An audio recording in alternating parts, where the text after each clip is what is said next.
ನಮಸ್ಕಾರ ಎಲ್ಲರಿಗೂ. ನಾನಿವತ್ತು ಪದ್ಮಪುರಾಣದಲ್ಲಿ ಹೇಳಿರುವಂತಹ ಗೀತಾ ಮಹಾತ್ಮೆಯನ್ನು ಹೇಳ್ತಾ ಇದ್ದೇನೆ. ಪದ್ಮಪುರಾಣದಲ್ಲಿ ಭಗವದ್ಗೀತೆಯ ಪ್ರತಿಯೊಂದು ಅಧ್ಯಾಯದ ಮಹತ್ವವನ್ನು ಕಥೆಯ ರೂಪದಲ್ಲಿ ಹೇಳಲಾಗಿದೆ.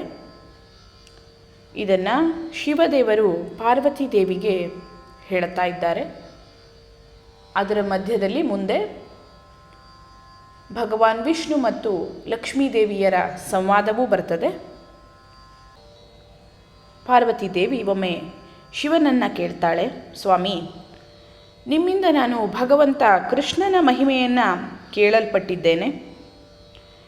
ಈಗ ಯಾವುದು ಶ್ರೀಕೃಷ್ಣನ ಮುಖಪದ್ಮದಿಂದ ಬಂದದ್ದೋ ಅಂತಹ ಭಗವದ್ಗೀತೆಯ ಮಹಾತ್ಮೆಯನ್ನು ಕೇಳಲು ನಾನು ಉತ್ಸುಕಳಾಗಿದ್ದೇನೆ. ಅದನ್ನು ಕೇಳುವುದರಿಂದ ಶ್ರೀಕೃಷ್ಣನ ಮೇಲಿರುವಂತಹ ಭಕ್ತಿ ಮತ್ತು ಜಾಸ್ತಿ ಆಗ್ತದೆ ಅಂತ ಆಕೆ ಶಿವದೇವರಿಗೆ ಹೇಳುತ್ತಾಳೆ. ಆಗ ಶಿವದೇವರು ಹೀಗೆ ಉತ್ತರವನ್ನು ಕೊಡ್ತಾರೆ.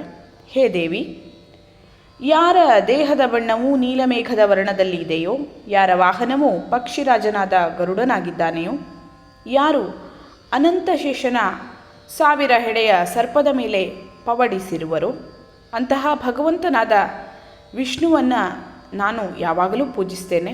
ಆತನ ಮಹಿಮೆ ಅನಂತ ಅಪರಿಮಿತ. ಹೇ ಪ್ರಿಯಳೆ, ಒಮ್ಮೆ ವಿಷ್ಣು ಮೂರದೈತ್ಯನನ್ನು ಸಂಹರಿಸಿ ಅನಂತನ ಮೇಲೆ ವಿಶ್ರಾಂತಿ ತೆಗೆದುಕೊಳ್ತಾ ಇರ್ತಾನೆ. ಆಗ ವಿಶ್ವದಲ್ಲಿರುವಂತಹ ಎಲ್ಲರಿಗೂ ಒಳ್ಳೆಯದನ್ನು, ಅದೃಷ್ಟವನ್ನು ಕೊಡುವಂತಹ ಆತನ ಪ್ರಿಯ ಪತ್ನಿ ಲಕ್ಷ್ಮೀದೇವಿ ಗೌರವದಿಂದ ಅವನನ್ನು ಹೀಗೆ ಕೇಳ್ತಾಳೆ.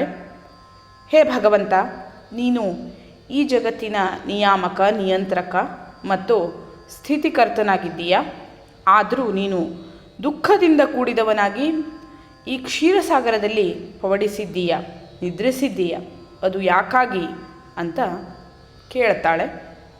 ಆಗ ಭಗವಂತ ಹೀಗೆ ಹೇಳ್ತಾನೆ, ಪ್ರಿಯೆ ಲಕ್ಷ್ಮೀದೇವಿ, ನಾನು ನಿದ್ರಿಸಿಲ್ಲ. ನಾನು ನನ್ನ ಶಕ್ತಿ ರೂಪವು ಹೇಗೆ ಕೆಲಸ ಮಾಡ್ತಾ ಇದೆ ಅಂತ ನೋಡ್ತಾ ಇದ್ದೇನೆ. ನನ್ನ ಶಕ್ತಿ ರೂಪದಿಂದಲೇ ನಾನು ಈ ಚರಾಚರ ಜಗತ್ತನ್ನು ನಿಯಂತ್ರಿಸ್ತಾ ಇದ್ದೇನೆ. ಆದರೂ ನಾನು ಅದರಿಂದ ಬೇರೆಯಾಗಿಯೇ ಇರ್ತೇನೆ.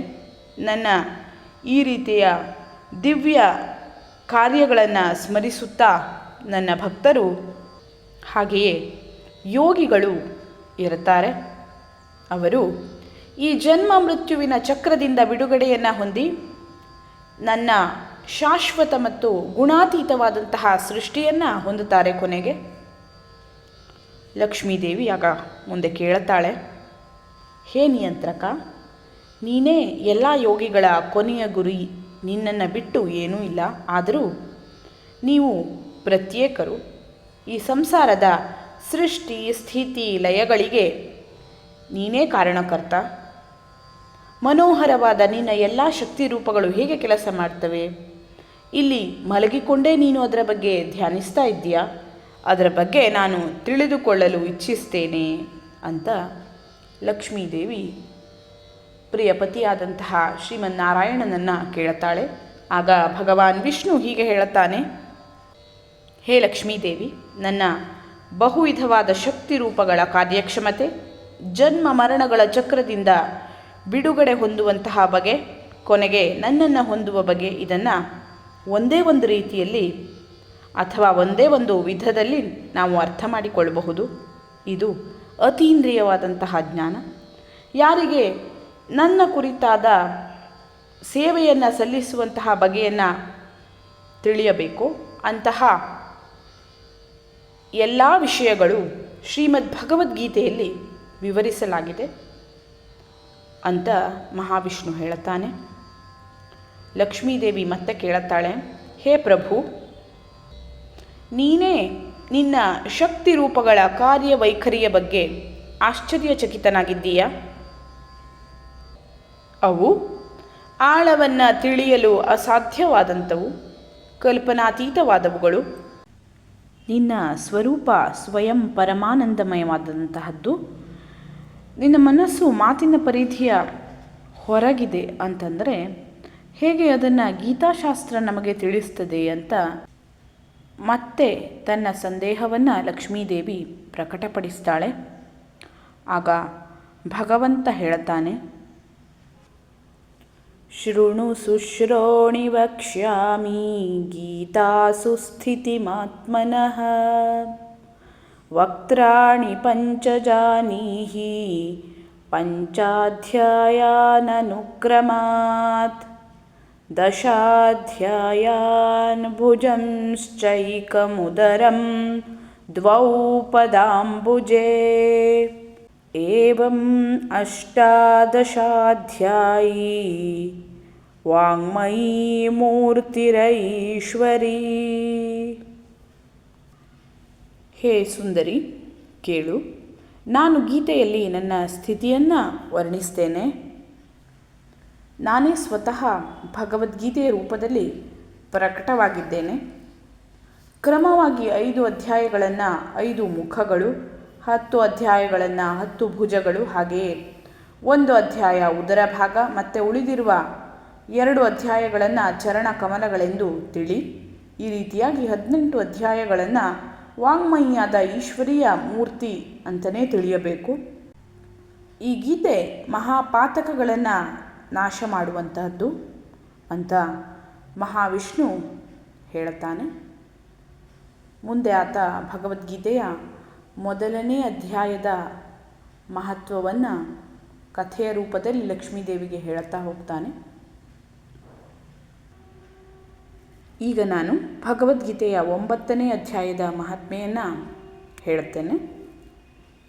ಶಿವದೇವರು ಪಾರ್ವತಿಗೆ ಹೇಳುತ್ತಾರೆ, ಹೇ ಪಾರ್ವತಿ, ನಾನೀಗ ನಿನಗೆ ಭಗವದ್ಗೀತೆಯ 9ನೇ ಅಧ್ಯಾಯದ ಮಹಾತ್ಮೆಯನ್ನು ಹೇಳುತ್ತೇನೆ, ಕೇಳುವಂತಹವಳಾಗು ಅಂತ ಹೇಳಿ ಕಥೆಯನ್ನು ಪ್ರಾರಂಭಿಸ್ತಾನೆ. ಹಿಂದೆ ನರ್ಮದಾ ತೀರದಲ್ಲಿ ಮಾಹಿಷ್ಮತಿ ಎಂಬ ಒಂದು ಪಟ್ಟಣ ಇತ್ತು. ಅಲ್ಲಿ ಮಾಧವನೆಂಬ ಹೆಸರಿನ ಬ್ರಾಹ್ಮಣನೊಬ್ಬ ವಾಸವಾಗಿದ್ದ. ಆತ ವೇದಗಳಲ್ಲಿ ಹೇಳಿರುವಂತಹ ನಿಯಮಗಳನ್ನು ಕಟ್ಟುನಿಟ್ಟಿನಿಂದ ಪಾಲನೆ ಮಾಡ್ತಿದ್ದ. ವಿದ್ವಾಂಸನಾಗಿದ್ದ, ಪಂಡಿತನಾಗಿದ್ದ. ಆದ್ದರಿಂದ ಆತ ವಿವಿಧ ರೀತಿಯ ದಾನಗಳನ್ನು ಪಡೆಯುತ್ತಾ ಇದ್ದ. ಈ ರೀತಿಯಿಂದ ಸಂಗ್ರಹವಾದ ಸಂಪತ್ತಿನಿಂದ ಆತ ಒಂದು ಯಜ್ಞವನ್ನು ಪ್ರಾರಂಭ ಮಾಡಿದ. ಯಜ್ಞದಲ್ಲಿ ಬಲಿ ಕೊಡುವುದಕ್ಕಾಗಿ ಮೇಕೆಯೊಂದನ್ನು ತಂದು ಅದನ್ನು ಬಲಿಗಾಗಿ ಸಿದ್ಧತೆ ಮಾಡಿಕೊಳ್ತಾ ಇರುವಂತಹ ಸಂದರ್ಭದಲ್ಲಿ ಆ ಮೇಕೆ ನಗಲಿಕ್ಕೆ ಪ್ರಾರಂಭ ಮಾಡ್ತದೆ. ನಂತರದಲ್ಲಿ ದೊಡ್ಡ ಧ್ವನಿಯಲ್ಲಿ ಮಾತನ್ನು ಪ್ರಾರಂಭಿಸ್ತದೆ. ಅಲ್ಲಿರುವ ಎಲ್ಲರಿಗೂ ಆಶ್ಚರ್ಯ ಆಗ್ತದೆ. ಆ ಮೇಕೆ ಹೀಗೆ ಹೇಳುತ್ತದೆ, ಓ ಬ್ರಾಹ್ಮಣ, ಯಾವುದು ನಮ್ಮನ್ನು ಈ ಜನ್ಮ ಮೃತ್ಯುವಿನ ಚಕ್ರಕ್ಕೆ ಸಿಲುಕಿಸ್ತದೆಯೋ ಅಂತಹ ಅನೇಕ ಯಜ್ಞಗಳನ್ನು ಮಾಡುವುದರಿಂದ ಏನು ಉಪಯೋಗ? ಅನೇಕ ಯಜ್ಞಗಳನ್ನು ಮಾಡಿರುವಂತಹ ನನ್ನನ್ನು ನೋಡು, ನನ್ನ ಪರಿಸ್ಥಿತಿಯನ್ನು ನೋಡು ಅಂತ ಮೇಕೆ ಹೇಳುತ್ತದೆ. ಆಗ ಅಲ್ಲಿ ಸೇರಿರುವಂತಹ ಎಲ್ಲರೂ ಅದರ ಮಾತನ್ನು ಕೇಳಲು ಉತ್ಸುಕರಾಗ್ತಾರೆ. ಆ ಸಂದರ್ಭದಲ್ಲಿ ಮಾಧವ ಬ್ರಾಹ್ಮಣ ಕೈ ಮುಗಿದುಕೊಂಡು ಆ ಮೇಕೆಯಲ್ಲಿ ಹೀಗೆ ಕೇಳುತ್ತಾನೆ, ನೀನು ಹೇಗೆ ಮೇಕೆಯಾದೆ? ನಿನ್ನ ಪೂರ್ವ ಜನ್ಮದಲ್ಲಿ ನೀನು ಯಾವ ಜಾತಿಗೆ ಸೇರಿದ್ದೆ ಮತ್ತು ನೀನು ಏನೇನನ್ನು ಮಾಡಿರುವೆ ಅಂತ ಆತ ಕೇಳಿದ. ಆಗ ಮೇಕೆ ಹೀಗೆ ಉತ್ತರವನ್ನು ಕೊಡ್ತದೆ, ಓ ಬ್ರಾಹ್ಮಣ, ನನ್ನ ಪೂರ್ವ ಜನ್ಮದಲ್ಲಿ ನಾನು ಶುದ್ಧ ಬ್ರಾಹ್ಮಣ ಮನೆತನದಲ್ಲಿ ಜನಿಸಿದ್ದೆ. ವೇದಗಳಲ್ಲಿ ಹೇಳಿರುವಂತಹ ಎಲ್ಲ ರೀತಿಯ ಆಚರಣೆಗಳನ್ನು ಮಾಡಿದ್ದೆ. ನನ್ನ ಮಗು ಇದ್ದಕ್ಕಿದ್ದ ಹಾಗೆ ಕಾಯಿಲೆ ಬೀಳುತ್ತದೆ. ಆ ಕಾಯಿಲೆಯಿಂದ ಅದನ್ನು ಗುಣಪಡಿಸಬೇಕು ಅಂತ ಒಂದು ದಿನ ನನ್ನ ಪತ್ನಿ ದುರ್ಗೆಯ ಪೂಜೆಯನ್ನು ಮಾಡಲು ಆಶಿಸ್ತಾಳೆ. ಆಕೆ ನನ್ನಲ್ಲಿ ಒಂದು ಮೇಕೆಯನ್ನು ತರಲು ಹೇಳುತ್ತಾಳೆ. ನಾನು ಅದನ್ನು ತಗೊಂಡು ಬಂದೆ. ತಂದು ನಾವು ಆ ಮೇಕೆಯನ್ನು ದುರ್ಗೆಯ ದೇವಾಲಯದಲ್ಲಿ ಬಲಿ ಕೊಟ್ಟಾಗ ಆ ಮೇಕೆ ನನಗೆ ಹೀಗೆ ಹೇಳುತ್ತಾ ಶಾಪವನ್ನು ಕೊಡ್ತದೆ, ಓ ಪಾಪಿ, ಅತ್ಯಂತ ಕೀಳು ಮೆಟ್ಟದವನೇ, ನೀನು ನನ್ನ ಮಕ್ಕಳನ್ನು ಅನಾಥರನ್ನಾಗಿ ಮಾಡಿದ್ದೀಯಾ. ಇದೇ ಕಾರಣಕ್ಕೆ ನೀನು ಕೂಡ ಮೇಕೆಯ ಜನ್ಮವನ್ನು ಪಡಿ ಅಂತ ಶಾಪ ಕೊಡ್ತದೆ. ಓ ಮಾಧವ, ನಾನು ಯಾವಾಗ ನನ್ನ ಮರಣ ಕಾಲವನ್ನು ಸಮೀಪಿಸಿದ್ನೋ ಆಗ ನನಗೆ ಮೃತ್ಯುವಿನ ಅನಂತರ ಈ ದೇಹ ಲಭಿಸಿತು. ಗೋವಿಂದನ ಕೃಪೆಯಿಂದ ನನಗೆ ನನ್ನ ಜನ್ಮದ ಸ್ಮರಣೆ ಇದೆ ಅಂತ ಮಾಧವ ಬಲಿ ಕೊಡಲು ತಂದಂತಹ ಮೇಕೆ ಅವನಿಗೆ ತನ್ನ ಕಥೆಯನ್ನು ಹೇಳುತ್ತದೆ. ಮುಂದೆ ಹೇಳುತ್ತದೆ ಅದು ಆ ಮೇಕೆ, ಮಾಧವ, ನೀನು ಮತ್ತೊಂದು ಕಥೆಯನ್ನು ಕೇಳುವಂಥವನಾದರೆ ನಾನು ಈಗ ಮತ್ತೊಂದು ಕಥೆಯನ್ನು ಹೇಳ್ತೇನೆ, ಅದನ್ನು ಕೇಳು ಅಂತ. ಮುಕ್ತಿಯನ್ನು ಕರುಣಿಸುವಂತಹ ಕುರುಕ್ಷೇತ್ರದಲ್ಲಿ ಸೂರ್ಯವಂಶದ ರಾಜನಾದಂತಹ ಚಂದ್ರಶರ್ಮ ರಾಜ್ಯವನ್ನು ಆಳಿಕೊಂಡಿದ್ದ. ಒಮ್ಮೆ ಆತ ಸೂರ್ಯಗ್ರಹಣದ ಸಂದರ್ಭದಲ್ಲಿ ಬ್ರಾಹ್ಮಣನೊಬ್ಬನಿಗೆ ದಾನವನ್ನು ಕೊಡಲು ಇಚ್ಛೆ ಪಡ್ತಾನೆ. ಆ ದಾನ ಒಬ್ಬ ಶೂದ್ರನನ್ನು ಕೂಡ ಒಳಗೊಂಡಿತ್ತು. ಆ ಶೂದ್ರನ ಬಣ್ಣ ಕಪ್ಪಾಗಿತ್ತು. ಪುರೋಹಿತನೊಂದಿಗೆ ಸೇರಿ ಆ ರಾಜ ಪವಿತ್ರ ನದಿಯಲ್ಲಿ ಸ್ನಾನವನ್ನು ಮಾಡಿ ವಸ್ತ್ರವನ್ನು ತೊಟ್ಟು ತನ್ನ ರಾಜ್ಯಕ್ಕೆ ವಾಪಸ್ಸಾಗ್ತಾನೆ. ವಾಪಸ್ಸಾಗಿ ಆತ ಕೊಡಬೇಕು ಅಂತ ಅಂದ್ಕೊಂಡಿದ್ದಂತಹ ದಾನವನ್ನು ಒಬ್ಬ ಬ್ರಾಹ್ಮಣ ಪಂಡಿತನಿಗೆ ಕೊಡ್ತಾನೆ. ಅದಾದ ನಂತರ ತಕ್ಷಣದಲ್ಲಿ ಆ ಶೂದ್ರನ ಹೃದಯದಿಂದ ಪಾಪಿಯಾದಂತಹ ಚಾಂಡಾಲ ಪುರುಷ ಒಬ್ಬ ಪ್ರತ್ಯಕ್ಷನಾಗ್ತಾನೆ. ಹಾಗೆಯೇ ಅವನ ದೇಹದಿಂದ ಚಾಂಡಾಲ ಸ್ತ್ರೀ ಪ್ರತ್ಯಕ್ಷಳಾಗ್ತಾಳೆ. ಇವರಿಬ್ಬರು ಆ ಬ್ರಾಹ್ಮಣನ ಹತ್ತಿರ ಹೋಗಿ ಬ್ರಾಹ್ಮಣನ ದೇಹವನ್ನು ಪ್ರವೇಶ ಮಾಡ್ತಾರೆ. ಆ ಪಂಡಿತ ಬ್ರಾಹ್ಮಣನ ದೇಹವನ್ನು ಪ್ರವೇಶ ಮಾಡ್ತಾರೆ. ಆ ಬ್ರಾಹ್ಮಣ ವಿಚಲಿತನಾಗಲಿಲ್ಲ. ಗೋವಿಂದನನ್ನು ನೆನೆಸ್ತಾ ಭಗವದ್ಗೀತೆಯ 9ನೇ ಅಧ್ಯಾಯವನ್ನು ಹೇಳಿ ಪಠಣ ಮಾಡಲಿಕ್ಕೆ ಪ್ರಾರಂಭವನ್ನು ಮಾಡ್ತಾನೆ. ಚಂದ್ರಶರ್ಮ ರಾಜ ಇದೆಲ್ಲವನ್ನು ನೋಡ್ತಾ ಇದ್ದವ ಒಂದು ಕ್ಷಣ ಸ್ತಬ್ಧನಾಗ್ತಾನೆ. ಆ ಬ್ರಾಹ್ಮಣನ ಬಾಯಲ್ಲಿ ಗೀತೆಯ 9ನೇ ಅಧ್ಯಾಯ ಬರಲಿಕ್ಕೆ ಪ್ರಾರಂಭ ಆಗಿದ್ದೇ ತಡ ಅಲ್ಲಿಗೆ ವಿಷ್ಣು ದೂತರು ಬರ್ತಾರೆ. ಆ ಚಾಂಡಾಲರನ್ನು ಅಲ್ಲಿಂದ ಓಡಿಸ್ತಾರೆ. ಆಗ ರಾಜ ಕೈ ಮುಗಿದು ಆ ಪಂಡಿತ ಬ್ರಾಹ್ಮಣನಲ್ಲಿ ಹೀಗೆ ಕೇಳ್ತಾನೆ, ಹೇ ವಿದ್ವಾಂಸ, ಈಗ ಬಂದಿದ್ದರಲ್ಲ ಅವರು ಯಾರು? ಹಾಗೆಯೇ ನೀನು ಏನನ್ನು ಪಠಿಸಿದೆ, ಯಾವ ದೇವರ ಸ್ಮರಣೆಯನ್ನು ನೀನು ಮಾಡಿದೆ ಅಂತ ಕೇಳುತ್ತಾನೆ. ಆಗ ಬ್ರಾಹ್ಮಣ ಉತ್ತರವನ್ನು ಕೊಡ್ತಾನೆ, ಈಗ ಬಂದಿದ್ದವರು ವಿಷ್ಣು ದೂತರು. ಹಾಗೆಯೇ ಇಲ್ಲಿ ಮುಂಚೆ ಇದ್ದಂಥವರು ಪಾಪವೇ ಮನುಷ್ಯ ರೂಪವನ್ನು ಹೊಂದಿ ಚಾಂಡಾಲ ಪುರುಷನಾಗಿ, ಹಾಗೆಯೇ ಅಪರಾಧವು ಚಾಂಡಾಲ ಸ್ತ್ರೀಯ ಆಗಿ ಪ್ರತ್ಯಕ್ಷರಾಗಿದ್ದರು. ನಾನು ಆ ಸಮಯದಲ್ಲಿ ಭಗವದ್ಗೀತೆಯ 9ನೇ ಅಧ್ಯಾಯವನ್ನು ಪಠಿಸಿದೆ. ಆ ಅಧ್ಯಾಯಕ್ಕೆ ಮನುಷ್ಯನನ್ನು ಭಯಗ್ರಸ್ತ ಸಂದರ್ಭದಿಂದ ಪಾರು ಮಾಡುವಂತಹ ಶಕ್ತಿ ಇದೆ. ಹಾಗೂ ಭಗವದ್ಗೀತೆಯ 9ನೇ ಅಧ್ಯಾಯದ ಪಠಣದಿಂದ ನಾನು ಗೋವಿಂದನ ಸ್ಮರಣೆಯನ್ನು ಮಾಡುವಂತಾಯಿತು, ಪರಮಾತ್ಮನ ಪಾದ ಪದ್ಮಗಳ ಸ್ಮರಣೆಯಲ್ಲಿ ಇರುವಂತೆ ಆಯಿತು ಅಂತ ಬ್ರಾಹ್ಮಣ ವಿದ್ವಾಂಸ ಹೇಳುತ್ತಾನೆ.